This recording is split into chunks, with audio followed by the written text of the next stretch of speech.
Financial year 2024-25 के लिए income tax return भरने का प्रोसेस चल रहा है।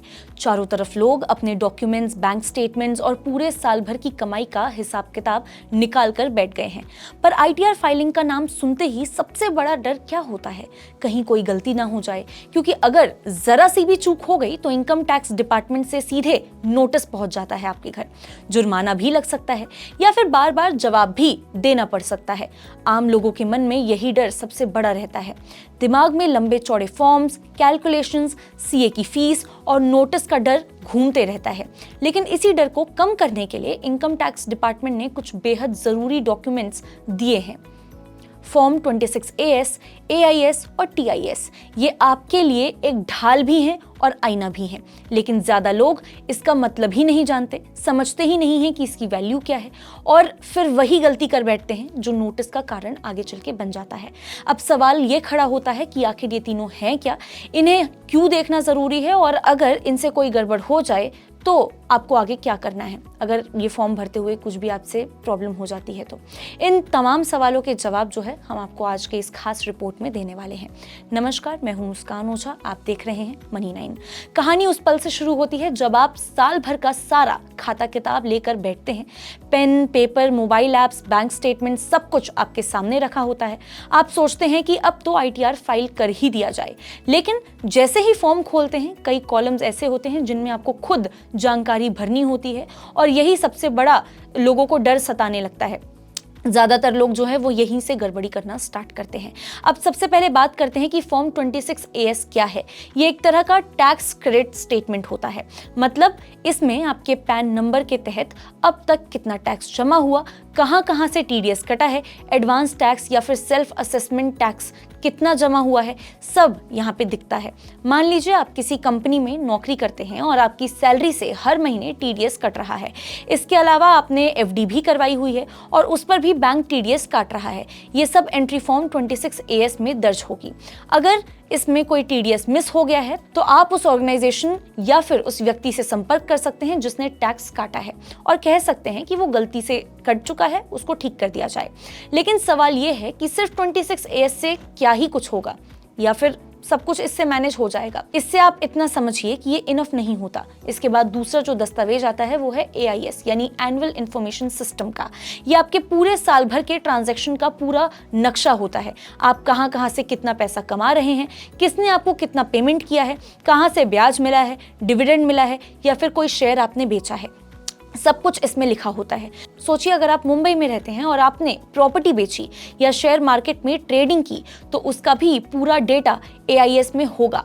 अगर ऐसा नहीं है, आप चेक करेंगे तो आईटीआर फाइलिंग में कोई ना कोई किसी ना किसी तरह की चीज मिस जरूर हो सकती है, और यहीं से नोटिस आने का जो चांस है वो आपका बनना स्टार्ट होता है।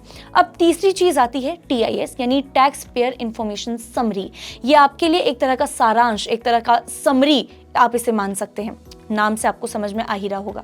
जैसे कोई मोटी किताब होती है, अगर उसका हमें समरी मिल जाए तो हमें पूरी किताब पढ़ने की जरूरत नहीं होती। ठीक वैसे ही है TIS में आपकी सारी फाइनेंशियल डिटेल्स कैटेगरी वाइज दी जाती हैं। डिटेल्स यानी कि आपकी सैलरी, ब्याज, डिविडेंड, इस तरह की सारी डिटेल्स। ये बताता है कि सिस्टम ने कौन सी जानकारी प्रोसेस की, आपके फीडबैक के बाद फाइनल वैल्यू क्या मानी गई। TIS से आप प्री फील्ड डेटा को आसानी से क्रॉस चेक कर सकते हैं। इससे गलती की जो गुंजाइश है और भी कम हो जाती है। तो अब तक आपने जाना कि फॉर्म 26AS, AIS और TIS क्या है और ये क्यों जरूरी है। लेकिन यहीं से अब कुछ अहम जो सवाल हैं वो भी खड़े होते हैं। पहला सवाल, क्या बिना इन्हें देखे आईटीआर फाइल करना सही रहेगा? दूसरा सवाल, अगर इनमें कोई गलती दिख जाए तो फिर क्या किया जाए? और तीसरा सबसे अहम सवाल, क्या हर टैक्स पेयर को ये डॉक्यूमेंट देखना चाहिए या सिर्फ उन्हीं को जिनकी इनकम ज्यादा है? इन सवालों का जवाब भी आपको जरूर जानना चाहिए। सीधा सा फंडा है, ये तीनों फॉर्म्स हर टैक्स पेयर के लिए जरूरी होते हैं।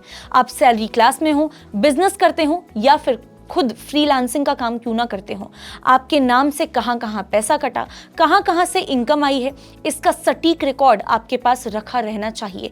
तभी तो आपकी फाइलिंग जो है वो मजबूत होगी। बाद में कोई नोटिस भी नहीं आएगा। अगर कोई गलती मिलती है जैसे टीडीएस मिसिंग है तो आप टीडीएस कटाने वाले से संपर्क कर सकते हैं। बैंक हो या फिर एम्प्लॉयर, सही डेटा डलवाना उन्हीं की जिम्मेदारी है। एआईएस या टीआईएस में कुछ गड़बड़ लगे तो आप इनकम टैक्स पोर्टल पर लॉगिन करके फीडबैक सबमिट भी कर सकते हैं। ऐसा करने से क्या होगा? ऐसा करने से सिस्टम अपडेट हो जाता है और आपकी आईटीआर क्लीन हो जाती है। आखिर में बात बस इतनी सी है कि आईटीआर फाइलिंग तभी आसान और सुरक्षित होगी जब आप इन तीनों फॉर्म्स को सीरियसली लेंगे। Form 26A, form 26AS, AIS और टीआईएस। ये कोई झंझट नहीं है, बल्कि आपके लिए एक मजबूत कवच का काम करती है।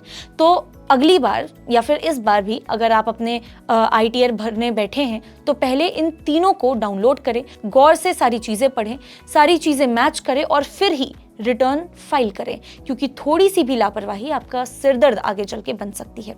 आज के लिए बस इतना ही। ऐसे ही और खबरों के लिए देखते रहिए मनी9। ग्लोबल संकेतों के दम पर कैसे खुलेंगे हमारे बाजार? क्या कह रही हैं खबरें और ब्रोकरी रिपोर्ट्स? किन शेयरों में बनेगा पैसा? बाजार खुलने के बाद क्या खरीदें? किन शेयरों को करें पोर्टफोलियो से बाहर? कैसा रहा बाजार का दिन भर का कारोबार? कैसे तैयार करें कल के बाजार की स्ट्रैटेजी? इन सब सवालों के जवाब जानिए मेरे साथ ओपनिंग बज और क्लोजिंग बज में, इन वक्त पर सिर्फ मनी9।